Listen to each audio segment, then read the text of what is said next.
Praise the Lord. இந்த October மாதத்தில் 14ஆம் தேதி ஆகிய இந்த செவ்வாய்க்கிழமையின் காலை வேளையில் தேவ சமூகத்தில் வந்திருக்கிற ஒவ்வொருவரையும் கர்த்தர் தாமே ஆசீர்வதிப்பாராக.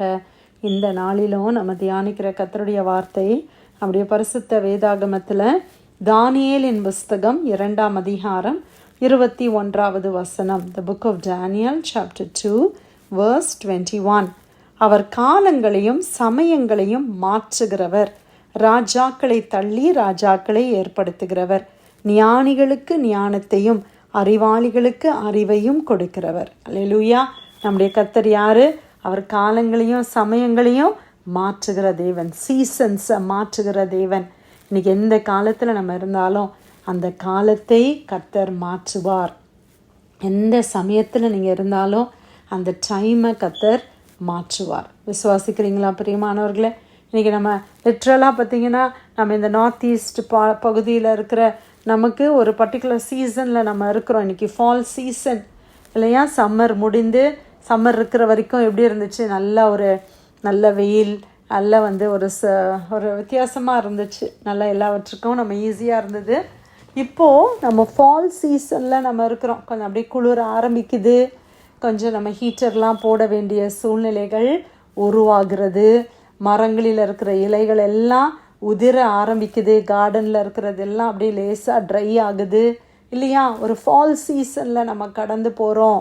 ஆனால் இந்த ஃபால் சீசன் நிரந்தரமா அப்படின்னு கேட்டிங்கன்னா இது நிரந்தரம் அல்ல.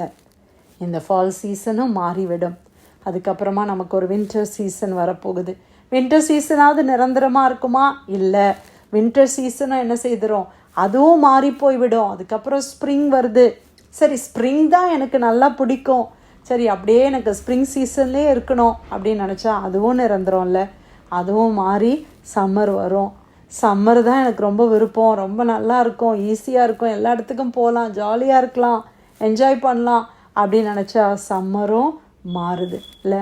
ஆண்டவர் காலங்களை மாற்றுகிறவர். இன்றைக்கி நீங்கள் எந்த காலத்தில் இருக்கிறீங்க? ஒரு வேளை எங்கள் ஒரு அழுகையின் காலமாக இருக்கலாம், இல்லைனா ஒரு துக்கம் நிறைந்த ஒரு காலகட்டத்தில் நீங்கள் போயிட்டுருக்கிறீங்களா உங்களுடைய வாழ்க்கை பயணத்தில்?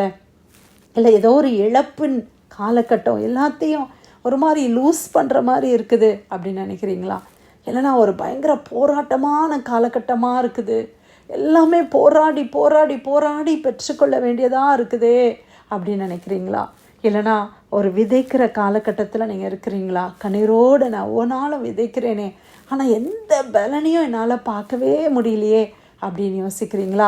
இல்லைனா நல்லா செழிப்பான ஒரு காலத்தில் நீங்கள் இருக்கிறீங்களா? எல்லாம் பியூட்டிஃபுல்லாக இருக்குது, என்னை சுற்றிலும் இருக்கிறது எல்லாம் அப்படியே லைஃபே அப்படியே ப்ளசண்ட்டாக போயிட்டுருக்குது அப்படின்ற காலமா, சந்தோஷமான காலமா? நீங்கள் எந்த காலத்தில் இருக்கிறீங்க? ஆனால் எந்த காலமாக இருந்தாலும் அந்த காலங்கள் மாறும். அதை மாற்றுகிறவர் நம்முடைய தேவன். அல்லேலூயா. அதற்காக கர்த்தரை ஸ்தோத்திரிக்கலாமா? சந்தோஷமான காலங்களுக்கும் முடிவு இருக்குது, துக்கமான காலங்களுக்கும் முடிவு இருக்கத்தான் செய்கிறது. அவர் காலங்களையும் சமயங்களையும் மாற்றுகிற நல்ல தேவனாய் இருக்கிறார். ஆண்டவர் ஏன் அதை செய்கிறார்? அது கர்த்தர் ஒருவர் அறிந்திருக்கிறார். ஆனால் எல்லா காலத்துலேயும் ஏதோ நன்மையும் இருக்கும், தீமையும் இருக்குது. நம்ம ஒரு காலத்தில் இருக்கும்போது, இன்னைக்கு நம்ம ஒரு விதைப்பின் காலத்தில் இருக்கிறோம் அப்படின்னா அது கடினமான காலம்தான். ஆனால் அது அறுவடைக்கு என்ன செய்யுது? நம்மளை ஆயத்தப்படுத்துது. இன்றைக்கி நான் சோம்பல் இல்லாமல் நான் விதைக்கிறேன், நான் அழுகிறேன், நான் ஜெபிக்கிறேன், நான் நிறைய காரியங்களை செய்கிறேன், ஆனால் எந்த பலனுமே இல்லை. ஆனால் அடுத்த காலத்தில் அந்த பலனை நான் பார்க்க முடியும் இல்லையா? ஸ்ப்ரிங் சீசனில் அதனுடைய பலனை நான் பார்க்க முடிகிறது. அல்லேலூயா. இன்றைக்கி நிறைய செடிகள் அப்படியே உதிர்ந்து அப்படியே மொட்டையாக இருக்கிற மாதிரி இருக்குது, ஆனால் அதுக்குள்ளே என்ன இருக்குது? ஜீவன் இருக்குது. ஸ்ப்ரிங் சீசனில் பாருங்கள், அழகாக அது அப்படியே துளிர் விடுகிறத நம்ம பார்க்குறோம். எப்படி இது நடக்குது? ஆச்சரியமாக இருக்குல்ல? அந்த மாதிரி தான் நம்முடைய வாழ்க்கையினுடைய காலங்கள் உருண்டோடி கொண்டு இருக்கிறது. ஆனால் எல்லா காலத்தையும் கர்த்தர் மாற்றுவார்.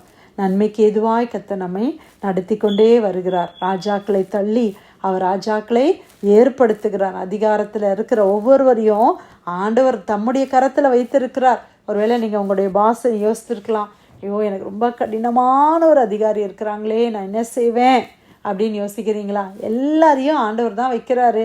ஏற்ற காலத்தில் ஆண்டவர் எடுக்கிறாரு. அதுதான் ஆண்டவருடைய செயலாய் காணப்படுகிறது. நல்ல புத்தி உள்ளவர்களுக்கு புத்தியை கொடுக்கிறார், அறிவாளிகளுக்கு அறிவை கொடுக்கிறார், ஞானவான்களுக்கு ஞானத்தை கொடுக்கிற தேவன். அவரையே நாம் பற்றி கொள்வோம். நம்முடைய வாழ்க்கையில் அவரையே நாம் பற்றி கொள்வோம். ஆண்டவர் எல்லாம் நன்மையாய் முடித்து கொடுப்பார். தானியேல் 2ஆம் அதிகாரம் 21வது வசனம், அவர் காலங்களையும் சமயங்களையும் மாற்றுகிறவர், ராஜாக்களை தள்ளி ராஜாக்களை ஏற்படுத்துகிறவர், ஞானிகளுக்கு ஞானத்தையும் அறிவாளிகளுக்கு அறிவையும் கொடுக்கிறவர். கர்த்தர் கொடுத்த நல்ல வார்த்தைக்காய் தேவனுக்கு நன்றி செலுத்தி பிரேயர் லைனில் வந்திருக்கிற யாராவது நம்ம ஜெபிக்கலாமா?